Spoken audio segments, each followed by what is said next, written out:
김무성 씨요. 노루 패스. 김무성? 이왕 이렇게 주시는 거 보고 이렇게 좀 가까이 가서 건네주는 게 좀 낫지 않았을까? 김무성 의원의 그런 게 캐리어 사건도 그런 식으로라도 이슈가 되는 게. 강경화 멋있더라고. 제재하면서 인도적인 면에 대해서 좀 그것도 좀. 강경화 위장 전입이다라고 딱 하기에는 야당 쪽에서 뭔가 잡혔어, 꼬투리 잡혔어 그런 느낌이 좀 들어서. 국민의당이 지난번에 좀 안타깝게 된 상황인데 박주선 국회 부의장이 비대위원장 돼서 올바른 야당이 좀 되었으면 좋겠다. 경대수 의원이요. 자제분이 군을 못 갔는데 간질 환자이기 때문에 못 갔다는 거를 듣고 나니까 또 좀 마음이 짠하대요. 이낙연 후보자 좀 청문회도 하고 언론 스포트라이트를 많이 받았잖아요. 이낙연 총리는 그래도 통과되지 않을까요? 국정이 빨리 돌아갔으면 좋겠어요.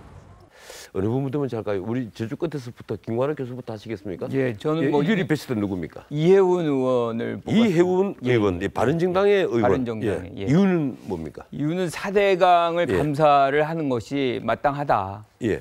사실은 그 당시만 해도 이제 여당이었죠. 여당 의원인데도 불구하고 지금 사실 녹조라든가 뭐 이런 물고기가 죽는다고 굉장히 지금 안 좋고 국민의 거의 한 80%의 달하는 국민들이 사실은 이 감사에 대해서 동의를 하고 있습니다. 예. 그만큼 상황이 안 좋다는 거죠. 그런데 사실은 이 여당의 입장에서 그것을 또 찬성하기가 쉽지는 않은데 뭐 이 감사하는 것이 옳다 이렇게 얘기하는 거는 정치의 요체라고 할 수 있는 책임을 지는 자세 이것을 보여줬다는 측면에서 저는 이해운 의원이 이번에 베스트 가장 업된 베스트 가장 업된 정치인. 또 한 명은 이제 김동연 이제 한 분 더 하는 겁니까? 더 있습니다. 김동연 기획부 장관이죠. 그렇죠. 부총리 겸. 근데 이분이 우리가 이제 정치인으로 포함을 해야 되는지 모르겠지만 어쨌든 뭐 굉장히 입지전적 인물 아닙니까? 그런데 이번 주에 이제 나온 얘기가 연봉의 절반에 달하는 9천만 원을 기부를 한다. 우리나라에서 사실 제일 약한 부분이 기부 문화거든요. 근데 9천만 원 같으면 연봉 절반 넘습니다. 그렇습니다. 예, 부총리 연봉이 그렇게 되지 않습니다. 근데 어쨌든 이 많은 돈을 기부한다는 거는 지금 많은 이제 젊은이들이 보기에는 어떤 표상이 될 수 있는 모범적인 어떤 자기의 어떤 롤 모델이 될 수 있는 좀 희망을 줄 수 있는 그런 분이 아닌가 그래서 뽑아봤습니다. 예, 부총리가 또 이렇게 기부를 하고 나면 차관도 또 기부해야 될 텐데 어떻게 될지 모르겠습니다. 쭉 내려가겠죠. 송국훈 본부장님. 저는 이제 문재인 정부 초기에 야당이 어떻게 대응을 하느냐에 초점을 맞춰서 그러니까 베스트라기보다 가장 주목을 받고 좀 한 주 동안 업됐다고 평가할 수 있는 정치인을 박지원 국민의당 전 대표로 뽑았죠. 박지원 전 국민의당 대표. 왜 그러냐면은 아주 어떻게 보면은 좀 균형 감각을 갖춰서 지금 문재인 정부에 대한 비판의 목소리를 내고 어쨌든 잘하는 건 잘한다고 그러고 지금은 문재인의 시간이다. 뭐 이렇게 인정을 해주고 합리적이었다는 얘기예요. 합리적이죠. 그렇게 인정을 해주고 이낙연 후보자 같은 경우도 좀 하자가 있지만은 지금 상황에서는 지금 비상시국이니까 인정해줘야 된다. 이렇게 합리적인 이야기를 하면서도 그 이야기를 가장 먼저 했습니다. 문재인 대통령이 위장 전입 문제에 대해서는 직접 입장을 밝혀야 된다. 이렇게 어떤 훈수를 하는 그런 모습에서 가장 존재감이 돋보였다고 봅니다.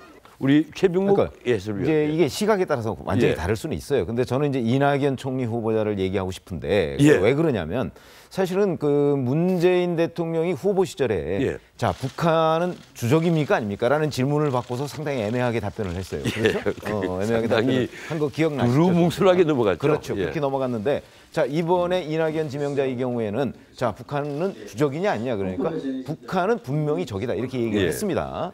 이 얘기는 무슨 얘기냐면 문재인 대통령이 지명한 총리 후보자가 문재인 대통령과 약간 결이 다를 수 있는 얘기임에도 불구하고 확고하게 본인의 의사를 밝혔어요.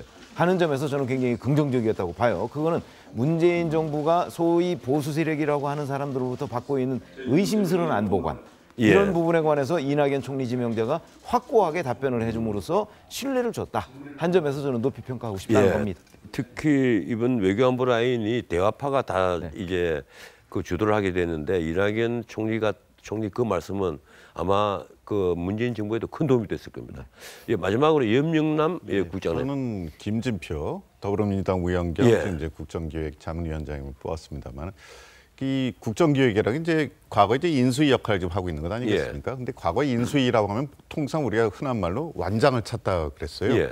그래서 이제 전 정권 그 뭐 장차관도 불러서 고압적으로 하고 호통을 치고 야단을 치고 보통 그게 이제 기본적으로 흘러가던 패턴이었는데 지금 이번 그 국정기획에는 물론 과거 인수와 달리 이미 정부가 출범한 상태라서 조금 뭐 양상은 다릅니다만은 얘기를 들어봤더니 주로 좀 이렇게 듣는데 하여간 치중을 하는 그런 분위기라고 해요, 관가에서. 그래서 다행히 이렇게 파열음이 크게 나오지 않고 김진표 위원장이 인수위 성격에 국정기획 잡을 맡아서 하여간 안착하는 이런 분위기로는 가고 있다. 특히 어제 같은 경우는 무슨 광화문 1번가 이제 대통령 공약이었습니다만 그걸 만나서 본인이 직접 이제 경청단, 국민의 이야기를 듣는 그런 이제 경청단이라고 국민 이야기를 듣는 그런 저 자리에서 자리가 앉았었고 해서 이 예전에 그 어떤 완장을 찾던 인수위하고는 조금 다른 그래도 좀 관의 이야기를 좀 듣는 그런 인수 역할을 좀 하고 있다 하는 점에서 제가 이제 김진표 의원을 뽑았습니다. 예.